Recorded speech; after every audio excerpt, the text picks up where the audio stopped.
मी किती वेळा सांगितलं आहे, माझ्या कंपनीत काम करणाऱ्या प्रत्येक माणसाच्या अंगात वक्तशीरपणा पाहिजेच. इथे काय चाललंय? जंगल बनवून ठेवले माझ्या ऑफिसला. माझ्या प्रेमाचा गैरफायदा घेतात तुम्ही सगळे. आणि काका, तुम्ही 9 दिवस कुठे गायब होतात? नारायण काका खुकत बोलू लागले, सर, माझ्या मुलीचं लग्न होतं.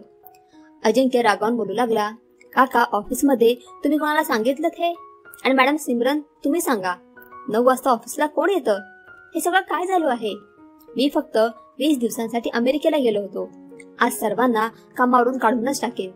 सगळे staff member please meeting room मध्ये या. अजिंक्यच्या रागाबद्दल सर्वांना माहित होतं. अजिंक्य खूप कडक शिस्तीचा माणूस होता. सर्वजण एकमेकांकडे पाहू लागले. अचानक सर परत कसे आले? सर तर 2 महिन्यांसाठी गेले होते ना. मीटिंग रूम मध्ये अजिंक्य सगळ्यांची वाट पाहत होता. सगळे स्टाफ मेंबर त्या रूम मध्ये आले. मॅनेजर साहेब, मी कोणत्या गोष्टीचा तुम्हाला पगार देतो? वर्कर तर लांबच, तुम्ही स्वतः वेळ पाळत नाही. हात जोडून अजिंक्य भावनिक होऊन बोलू लागला, मी अशा लोकांसोबत काम करू शकत नाही. तुम्ही जाऊ शकता. उद्यापासून ऑफिसमध्ये येण्याची गरज नाही. मॅनेजर दिघे सर बोलू लागले, सॉरी सर, आज आम्हाला माफ करा. यापुढे कधीच तुम्हाला तक्रारीची संधी देणार नाही. अजिंक्य रागीट नक्कीच होता, परंतु तो मनाचा हिरा होता. त्याचं मन हिऱ्यासारखं होतं. क्षणभरात त्याचा राग निघून जायचा. सर्वजण आपापल्या केबिन मध्ये जाऊन काम करू लागले. अजिंक्यचा राग कमी झाला तेव्हा त्याच्या केबिन मधून बाहेर आला. काका हातामध्ये झाडू घेऊन साफसफाई करत होते. काकांजवळ जाऊन उभा राहिला. काका, कसे आहात तुम्ही? काका हसू लागले. अजिंक्य सर, मी एकदम ठीक आहे. अजिंक्यने त्यांना त्यांच्या मुलीच्या लग्नाबद्दल अभिनंदन केलं. मग बोलू लागला, काका, मला माफ करा. तुम्हाला तर माहित आहे, रागामध्ये मी काहीही बोलतो. नारायण काका हसू लागले. बेटा, 7 वर्षांपासून तुम्हाला ओळखतो. आम्हाला तुम्ही कसे आहात हे चांगलंच ठाऊक आहे. अजिंक्य वयाने मोठा नव्हता. तो आता 28 वर्षांचा तरुण मुलगा होता. खूप सुंदर. स्वतःच्या मेहनतीने त्याने त्याचा बिझनेस सुरू केला होता, जो आज लाखो रुपये कमवत होता आणि हजारो लोकांचे पोट भरत होता. अजिंक्य एकुलता एक होता. त्याचे बाबा तर 20 वर्षांपूर्वीच या जगातून निघून गेले होते. आईने त्याला शिकवून त्याला लायकीचं बनवलं होतं. परंतु जिथे अजिंक्य एक चांगला माणूस होता, तिथे त्याच्यामध्ये काही वाईट गोष्टी देखील होत्या. त्याला वेगवेगळी व्यसनं देखील होती. स्वतःच्या डोक्याला शांत ठेवण्यासाठी अजिंक्य नशा करत होता. स्वतःचं घर, गाड्या, पैसा खूप जास्त होतं. माहित नाही कोणत्या कोणत्या मोठ्या कुटुंबातून त्याच्यासाठी स्थळं आली होती, परंतु अजिंक्य नकार द्यायचा. माहित नाही त्याला कोणत्या प्रकारची मुलगी पाहिजे होती. प्रत्येक सुंदर मुलीला तो नकार द्यायचा. आईने मुलाला खूप समजावलं, बेटा, तुला तर लग्न करायला पाहिजे. परंतु साहेबांना माहित नाही, काल लग्न या शब्दाने खूपच राग यायचा. घरी आला आणि स्वतःच्या नोकराला बोलू लागला, मला कोणीही डिस्टर्ब करू नका. बाटली उघडली आणि पिऊ लागला. नशेमध्ये दंग होऊन गाणी ऐकून झोपून गेला. नशेमध्ये बुडून झोपला होता. मी आई होणार आहे विक्रम, मला डॉक्टरकडे घेऊन चल, अनुजा तिच्या नवऱ्याला सांगत होती. विक्रमने अनुजाकडे पाहिलं. मी काय सांगतोय ते आधी नीट ऐक. माझ्या भावाला देखील 3 मुली आहेत. दुसऱ्या भावाला देखील 2 मुली आहेत. आणि जर तू देखील मुलीला जन्माला घातलंस तर घरी येऊ नकोस. दवाखान्यातूनच कुठेतरी निघून जा. अनुजा रागाने बोलू लागली, विक्रम, माझ्या पोटात जे मूल वाढते ते तुझं आहे. मुलगी आहे की मुलगा मला माहित नाही, पण मी आई आहे आणि तू बाप आहेस याचा. मुलगा की मुलगी हे सर्व देवाच्या हातात आहे, माझ्या हातात नाही. तुम्हा पुरुषांना ही गोष्ट समजत का नाही? अनुजा एक समजूतदार सुशिक्षित मुलगी होती, परंतु तिचं लग्न खूप लांब दिल्लीला लावून दिलं होतं. तिला आई वडील नव्हते. भावाने तिचं लग्न लावून दिलं होतं. परंतु खरं हे देखील होतं, आजकाल भाऊ फक्त लग्नापूर्वीच असतात.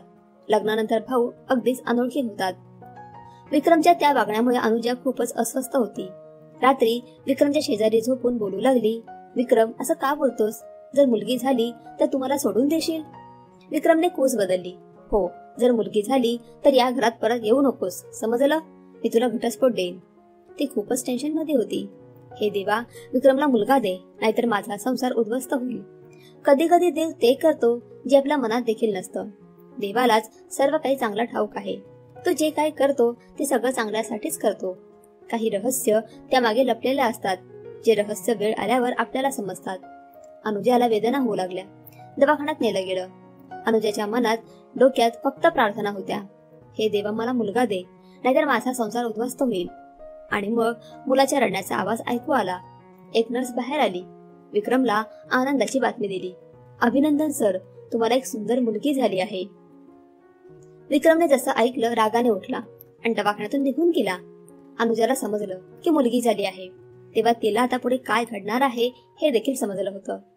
मुलगी अनुजाच्या कुशीत होती. अनुजाच्या डोळ्यातून आनंदाश्रू आले. तिला मिठी मारली आणि तिचे पापे घेऊ लागली. डॉक्टरने विचारलं, तुमच्यासोबत जे आले होते ते कुठे आहेत? अनुजा डॉक्टरकडे पाहू लागली. बोलू लागली की ते आता परत कधीच येणार नाही. डॉक्टर हैराण होते. असं का? मग दवाखान्याचं बिल कोण देईल? अनुजाने तिच्या बॅगकडे इशारा केला. एका नर्सने ती बॅग अनुजाला दिली. तिने 50,000 रुपये काढले. जितकं बिल झालं आहे तुम्ही घ्या. 30,000 बिल झालं होतं. मग अनुजाला दुसऱ्या खोलीत शिफ्ट केलं गेलं. विक्रमने अनुजाला फोन केला आणि सांगितलं, माझ्यासाठी तू आता मेली आहेस, अनोळखी आहेस. आता कधीही माझं नाव देखील घेऊ नकोस. तुझ्या मुलीला घेऊन चालते हो. अनुजा कुठे जाणार होती? कुठे राहणार होती? ओल्या पापण्यांनी पुरुषांचा तो अहंकार पाहत होती. पुरुष काय इतके अहंकारी असतात जे स्त्रियांना असं सहज सोडून देतात आणि मग त्यांचं मन असेल तेव्हा ते दुसऱ्या स्त्रीला स्वीकारतात. वर्षानुवर्ष केलेल्या प्रेमाला पायाखाली तुडवायला वेळ लागत नाही. तर एक स्त्री मात्र पुरुषाला शारीरिक दृष्ट्या सहन करते आणि सौंदर्याच्या दृष्टीने सहन करते. एक स्त्री त्याची कामवाली देखील असते आणि त्याच्या हातातील खेळणं देखील. स्त्रीने तिचं तोंड देखील उघडायचं नाही आणि सर्व काही तिनेच समजून घ्यायचं. अनुजाने तिच्या मैत्रिणीला फोन केला. तिला सांगितलं की विक्रमने मला हाकलून लावलं आहे. मैत्रीण टेन्शन मध्ये होती. का बाहेर का काढलं? अनुजा रडू लागली. कारण की एका मुलीने एका मुलीला जन्म दिला आहे ना, त्यामुळेच. मैत्रिणीच्या घरी गेली. काही दिवस तिथेच राहिली. मग विचार केला, भावांकडे निघून जाते. त्यांना सर्व काही सांगेल. कदाचित जगण्याचा कोणता मार्ग सापडेल. अनुजा सुशिक्षित होती. तिच्या मैत्रिणीला बोलू लागली, मला मुंबईला जायचं आहे माझ्या भावांजवळ. तिथे जाऊन कोणती तरी नोकरी करेन. विक्रमने हकलून दिल्यानंतर त्याने अनुजाबद्दल कोणतीच चौकशी केली नाही की ती कुठे आहे, कशी आहे. उपाशी पोटी मरून तर गेली नाही ना. शेवटी विक्रम एक पुरुष होता. मागे वळून कसा पाहणार होता? रडायचं असतं तर ते फक्त एका स्त्रीलाच. वेदना सहन करायच्या असतात त्या देखील फक्त एका स्त्रीलाच. रडावं लागतं ते देखील स्त्रीलाच. मारहाण देखील स्त्रीलाच केली जाते आणि शिवीगाळ देखील एक स्त्री सहन करते. आणि सोबतच घटस्फोट देऊन घराबाहेर देखील एका स्त्रीलाच काढलं जातं. अनुजा दिल्लीवरून मुंबईला परत जायला निघाली. मुलगी अजूनही फक्त 2 महिन्यांची होती. ट्रेनचं तिकीट घेतलं आणि ट्रेनमध्ये जाऊन बसली. अजिंक्य दिल्लीला गेला होता मीटिंगसाठी, परंतु एअरपोर्टवर त्याला तिकीट मिळालं नव्हतं. कदाचित काहीतरी टेक्निकल प्रॉब्लेम झाला होता. 2 दिवसांनी अजिंक्यची मुंबईमध्ये मीटिंग होती. त्यामुळे अजिंक्यने विचार केला की ट्रेनने जातो. तिकीट घेतलं आणि ट्रेनमध्ये चढला. अगदी अनुजाच्या समोरच्या सीटवर बसला. अनुजा मुलीला कुशीत घेऊन बसली होती. ट्रेन निघाली. रात्रीची वेळ होती. अजिंक्य पाहत होता सगळे झोपले आहेत, परंतु अनुजा कोणत्या तरी विचारात हरवलेली आहे. रात्रीचा 1 वाजला. अश्रू ढळत ती रडत होती. अजिंक्य देखील नजर चोरून तिला पाहत होता. इतकी सुंदर मुलगी आहे, पण ही रडत का आहे? खूप वेळा प्रयत्न केला विचारण्याचा, परंतु गप्पच राहिला. रात्रभर ट्रेन धावत राहिली. मग एका स्टेशनवर येऊन थांबली. अजिंक्य ट्रेनमधून खाली उतरला. खाण्यासाठी घेतलं आणि मग पुन्हा परत येऊन बसला. परंतु अनुजा तिथेच बसून राहिली. मुलगी रडत होती. कदाचित मुलीला भूक लागली होती. मुलीला रडून 15 मिनिटं निघून गेली. अनुजा तिला गप्पा करण्याचा प्रयत्न करत होती, परंतु मुलगी गप्पा बसण्याचं नावच घेत नव्हती. हिम्मत करून अजिंक्य अनुजाला बोलू लागला, माझ्याकडे द्या, मी तिला गप्प करतो. सुरुवातीला त्याने नकार दिला. मग अजिंक्यच्या हातामध्ये मुलीला दिलं. जशी ती मुलगी अजिंक्यच्या कुशीत गेली, गप्प बसली. अजिंक्यच्या चेहऱ्यावर हसू आलं. अजिंक्य जे जेवण स्वतःसाठी घेऊन आला होता ते जेवण अनुजाला दिलं. बोलू लागला, खाऊन घ्या. अनुजाने खूपदा नकार दिला. शेवटी भूक लागली होती, त्यामुळे ती जेवू लागली. ट्रेन सुटायला अजून वेळ होता. अजिंक्य मुलीला घेऊन ट्रेनमधून खाली उतरला, तर अनुजा खिडकीतून पाहत होती. अजिंक्य अजून काहीतरी खाण्यासाठी आणायला गेला होता, परंतु अनुजा घाबरलेली होती. हा अनोळखी माणूस माझ्या मुलीला घेऊन पळून तर जाणार नाही ना? परंतु अजिंक्य परत आला. मुलगी अजिंक्यच्या खांद्यावर झोपली होती. अनुजा बोलू लागली, माझ्याकडे द्या तिला. अजिंक्यच्या चेहऱ्यावर हसू आलं. तुम्ही थोडा वेळ झोपा. पूर्ण रात्र तुम्ही झोपला नाहीत. अनुजा थकली होती, त्यामुळे झोपली. ट्रेन सुरू झाली होती. मुलगी अजिंक्यच्या कुशीमध्ये अगदी शांतपणे झोपली होती. अजिंक्य फोनवर बोलत होता. तेव्हा त्याने पाहिलं अनुजाला थंडी लागत होती. त्याने त्याचं जॅकेट काढलं आणि अनुजाच्या अंगावर टाकलं, परंतु अनुजाला खूप ताप भरला होता. मी विचारते, मला घटस्फोट का दिलास विक्रम? अजिंक्य तिचं हे बोलणं ऐकत होता. वेदनेने डोकं दुखत आहे, दाबून दे. झोपेमध्येच ती बोलत होती की तेवढ्यातच अजिंक्य जवळ आला आणि तिचं डोकं दाबू लागला. ट्रेन दिल्लीला पोहोचणार होती. अनुजाचे डोळे उघडले. अजिंक्यला स्वतःच्या इतक्या जवळ पाहून ती घाबरली. त्याने त्याचा हात अनुजाच्या डोक्यावर ठेवला होता.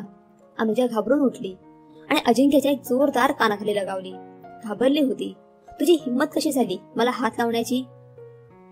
सगळे लोक त्यांच्याकडे पाहू लागले. अजिंक्यला राग खूप आला होता, परंतु पहिल्यांदाच कोणती तरी मुलगी अजिंक्यला खूप आवडली होती. स्वतःच्या मुलीला अजिंक्यच्या खुर्चीतून घेऊन बोलू लागली, लाज वाटली पाहिजे तुम्हाला. अजिंक्य काही बोलणार की इतक्यात अनुजा रागाने उठून दाराकडे जाऊ लागली. ट्रेन थांबली. सर्वजण खाली उतरले. पाहता पाहता अनुजा कुठेतरी गायब झाली. अजिंक्य ट्रेन मधून खाली उतरला. त्याचा ड्रायव्हर त्याला घेण्यासाठी पोहोचलेला होता. अजिंक्यच्या मनामध्ये डोक्यामध्ये अनुजा अगदी घट्ट बसली होती आणि ती छोटीशी मुलगी एखाद्या राजकन्येसारखी वाटत होती. अजिंक्यला त्या मुलीला पुन्हा कुशीत घ्यायचं होतं, परंतु ती मुलगी कोण होती, कुठे गेली, काहीच माहित नव्हतं. अनुजा तिच्या भावाच्या घरी पोहोचली. सगळ्या वहिनी हैराण होत्या.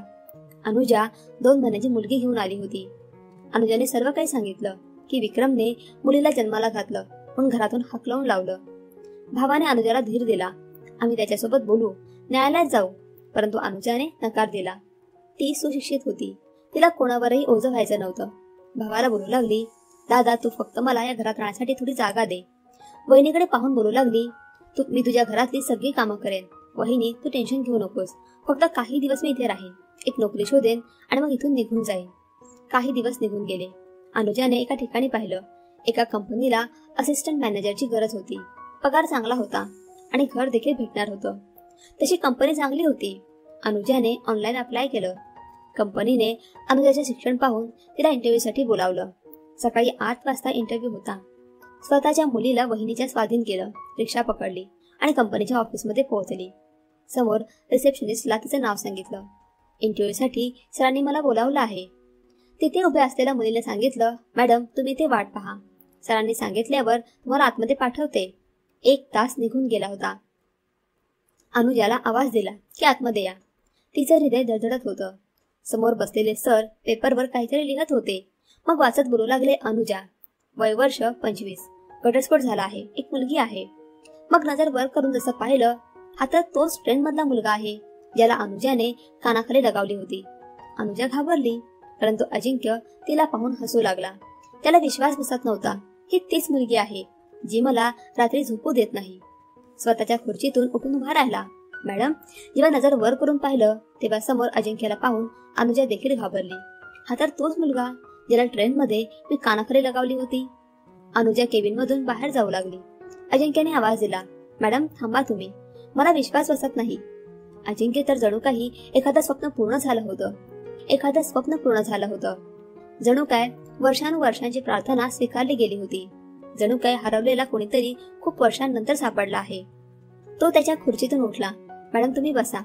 अनुजाला वाटत होतं की आता हे सर मला कधीही नोकरी देणार नाहीत. अजिंक्य अगदी प्रेमाने पाण्याचा ग्लास पुढे करत बोलू लागला, पाणी प्या. बरं तुम्ही मला सांगा तुमची मुलगी कशी आहे? ठीक आहे. ती शांत झाली. अनुजाने नजर वर करून अजिंक्यकडे पाहिलं. सर मला थोडं बोलायचं आहे. मला माफ करा, मी त्या दिवशी तुम्हाला कानाखाली लगावली. सर मला माहित आहे तुम्हाला राग आला असेल.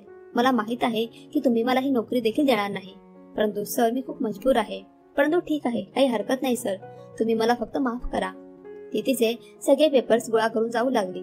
अजिंक्यने पेपरवर सही केली. तुमची नोकरी फिक्स मॅडम, तुम्ही उद्यापासून जॉईन व्हा. अनुजाला काही समजत नव्हतं. काय बोलणार? अनुजा नजर खाली झुकवून बसलेली होती, तर तो मात्र तिच्या पापण्यांकडे पाहत होता. किती सुंदर डोळे आहेत.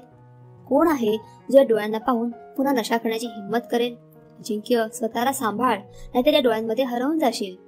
अनुजा उभी राहिली. सर आता मी निघते. माझी मुलगी रडत असेल, आता 5 महिन्यांची आहे. अजिंक्यने होकारार्थी मान हलवली. ठीक आहे मॅडम, जा तुम्ही. जर तुमची काही हरकत नसेल तर मी तुम्हाला घरपर्यंत सोडतो. अनुजा हळूच बोलू लागली. सर थँक्यू, मी जाईन. अजिंक्यचं अनुजावर प्रेम जडलं होतं, आणि प्रेम देखील असं जडलं होतं ज्यामध्ये एकत्र येणं म्हणजे आयुष्य आणि दूर जाणं म्हणजे मृत्यू होतं. अजिंक्य खूप खुश होता. मॅनेजरला बोलावलं. मॅडम अनुजा उद्यापासून ड्युटीवर येणार आहेत. त्यांना घराची चावी आणि एका कार सोबत ड्रायव्हर देखील द्या.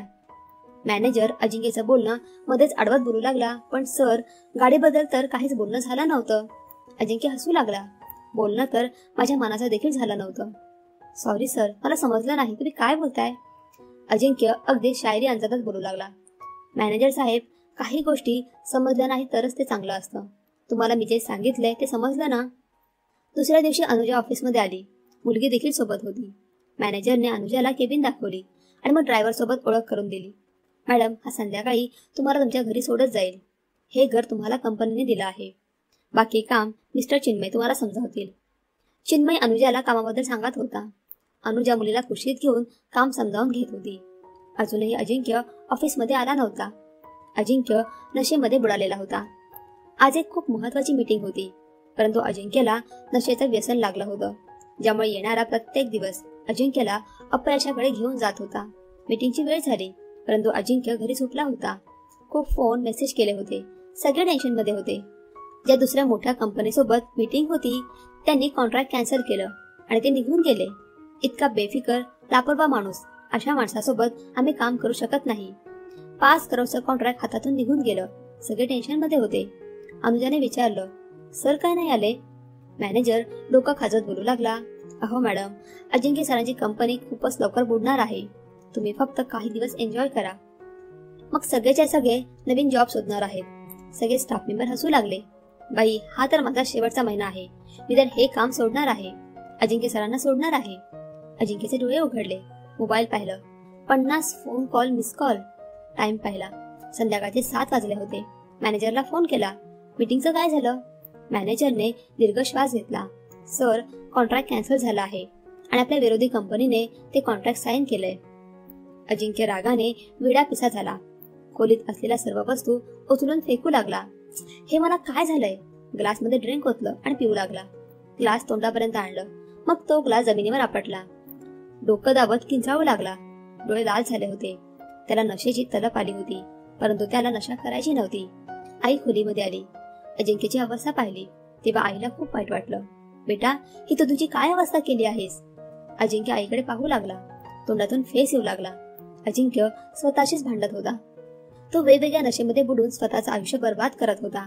कोणीतरी म्हटलं आहे की जर कोणाला मृत्यूपेक्षा वाईट शिक्षा द्यायची असेल तर त्याच्यावर खूप जास्त प्रेम करून त्याला सोडून द्या किंवा त्याला नशेच्या आगीत ढकलावं. कॉलेजमध्ये मित्रांसोबत धूर सोडत सुरू केलेल्या नशेची सुरुवात आता पावडर पर्यंत येऊन पोहोचली होती, ज्याचा आता त्याला व्यसन लागलं होतं. अजिंक्यच्या डोळ्यांमध्ये अश्रू होते. आई करणार होती तर काय करणार? शेवटी आईने विचार केला की अजिंक्यचं लग्न लावून देईन. बायको येईल तेव्हा त्याला सांभाळून घेईल. लंडनमध्ये असलेल्या मैत्रिणीसोबत चर्चा केली. बस, आता मैत्रीला आपण नात्यामध्ये बदलवूया. आता अजिंक्यची आई स्वतःच्या मैत्रिणीच्या मुलीसोबत अजिंक्यचं लग्न लावू देऊ इच्छित होती. दुसऱ्या दिवशी अजिंक्य ऑफिसमध्ये गेला. अनुजा तिच्या केबिनमध्ये काम करत होती. सगळ्यांनी नमस्कार केला. अजिंक्य थोडा रागात होता. मॅनेजर आणि इतर काही स्टाफ अजिंक्यच्या केबिनमध्ये गेले. सर, आम्हाला तुमच्याशी महत्वाचं बोलायचं आहे. अजिंक्यने होकारार्थी मान हलवली. मॅनेजर बोलू लागला, सर, आपल्याला या महिन्यात 4 कोटींचं नुकसान झालं आहे. कॉन्ट्रॅक्ट देखील हातातून गेलं आहे आणि या महिन्यात तुम्ही वर्कर्सला पगार देऊ शकणार नाही. आणि सर, आता मी तुमच्यासोबत आणखी काम करू शकत नाही. अजिंक्यला समजलं होतं की त्याच्यावर वाईट वेळ आली आहे. आता सगळे चेहरे बदलतील. सर्व लोक एक एक करून सोडून जातील. हीच तर जगाची रीत आहे. उगवत्या सूर्याला नमस्कार केला जातो आणि मावळत्या सूर्याला लोक टाटा करतात. सगळ्यांना समजलं होतं की अजिंक्य आता काही दिवसात रोडवर येणार आहे. अजिंक्यने जेव्हा पाहिलं की सगळे जात आहेत तेव्हा तो वेडा व्हायला लागला. अनुजा त्याच्या केबिनमध्ये आली. सर, तुम्ही टेन्शनमध्ये का आहात?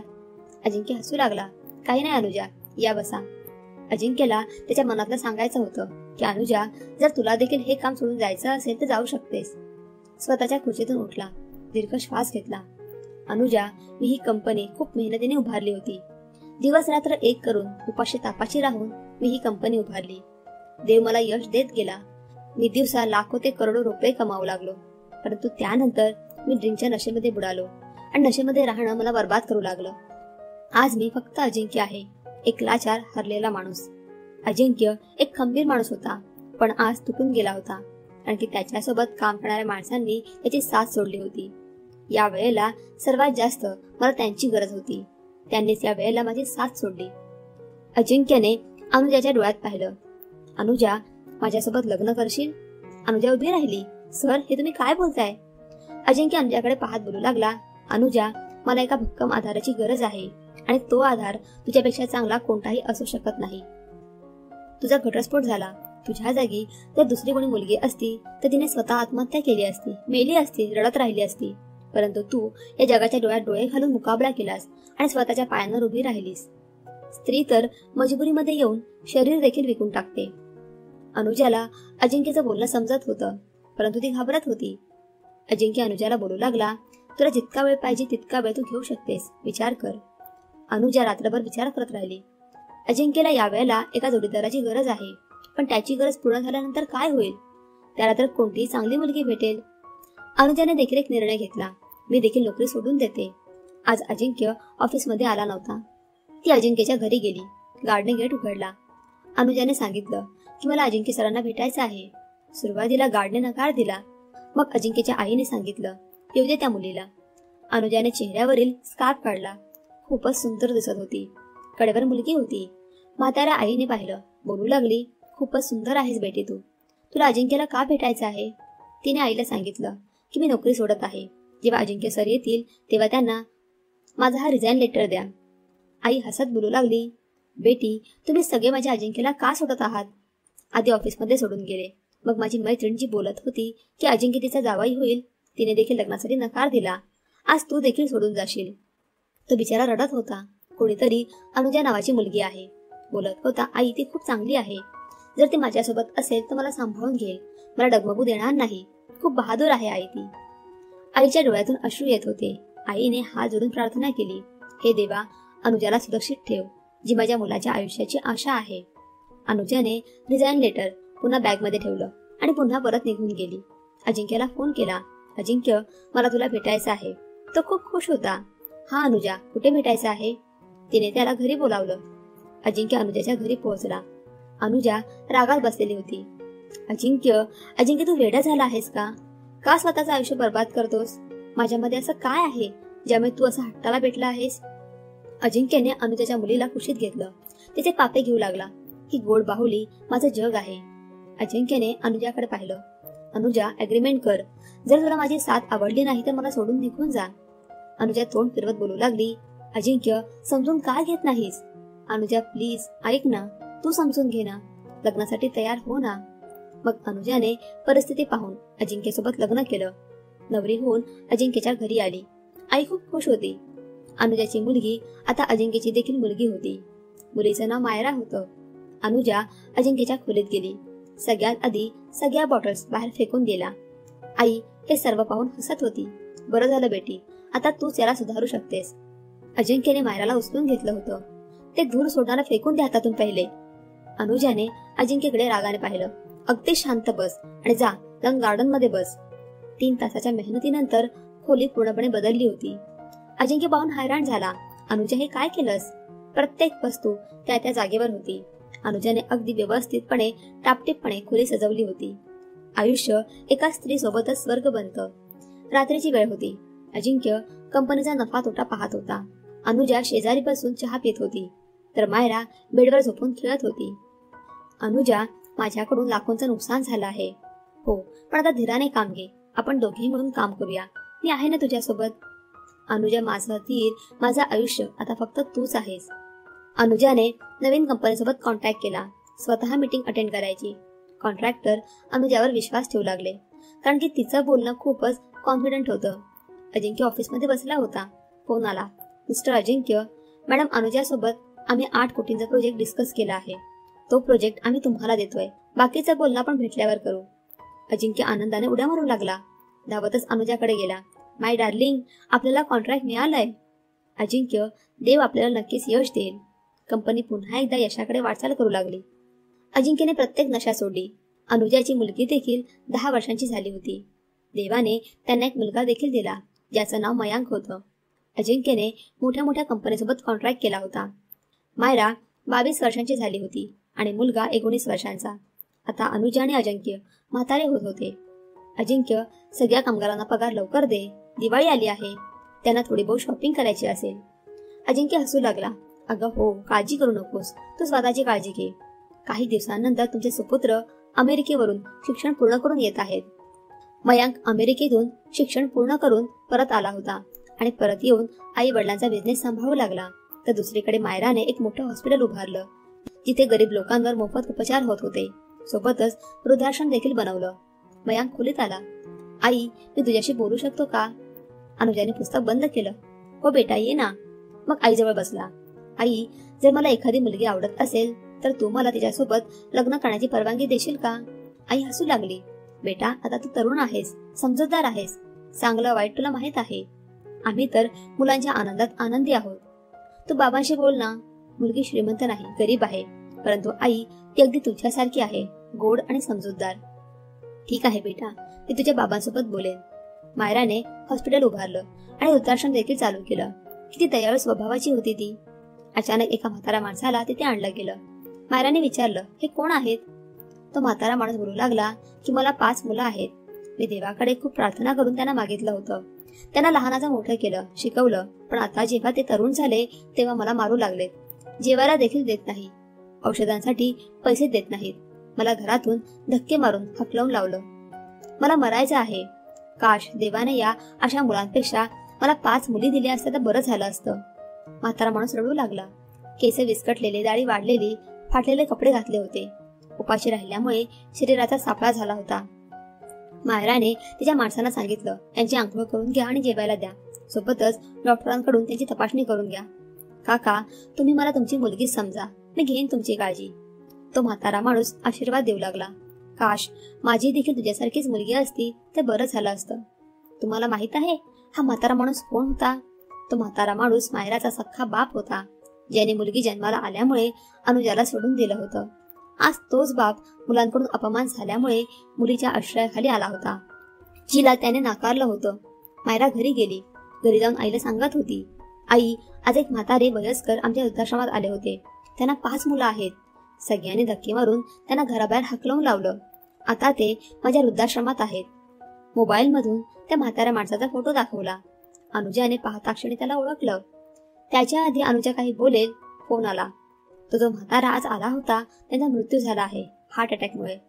अनुजाने ते रहस्य तिथेच पुरून टाकलं आणि एक सुटकेचा निश्वास टाकला. देवा, तुझे आभार आहेत, ज्याने एका बाईला मुलगी जन्माला घातल्यामुळे सोडून दिलं. आज त्याच्याच मुलांकडून अपमान झाला आणि एक जी स्त्री घटस्फोट झाल्यानंतर रडली नाही, शरीर विकलं नाही, हरामाचं कमवलं नाही, एका हारलेल्या माणसाचा हात पकडला आणि यश मिळवलं. अनुजा नशिबावर रडण्याऐवजी स्वतःच्या पायांवर उभी राहिली आणि आज तिच्या मुलाचं, मयांकचं लग्न होतं. अजिंक्य अनुजाकडे पाहून हसू लागला. मोठी मोठी माणसं त्या लग्नात आली होती. आज या यशामागे देखील एक स्त्रीच होती. मित्रांनो, जर तुम्हाला ही कथा आवडली असेल तर व्हिडिओला लाईक करा आणि अशा छान छान कथा पाहण्यासाठी चॅनलला सबस्क्राईब करा. धन्यवाद.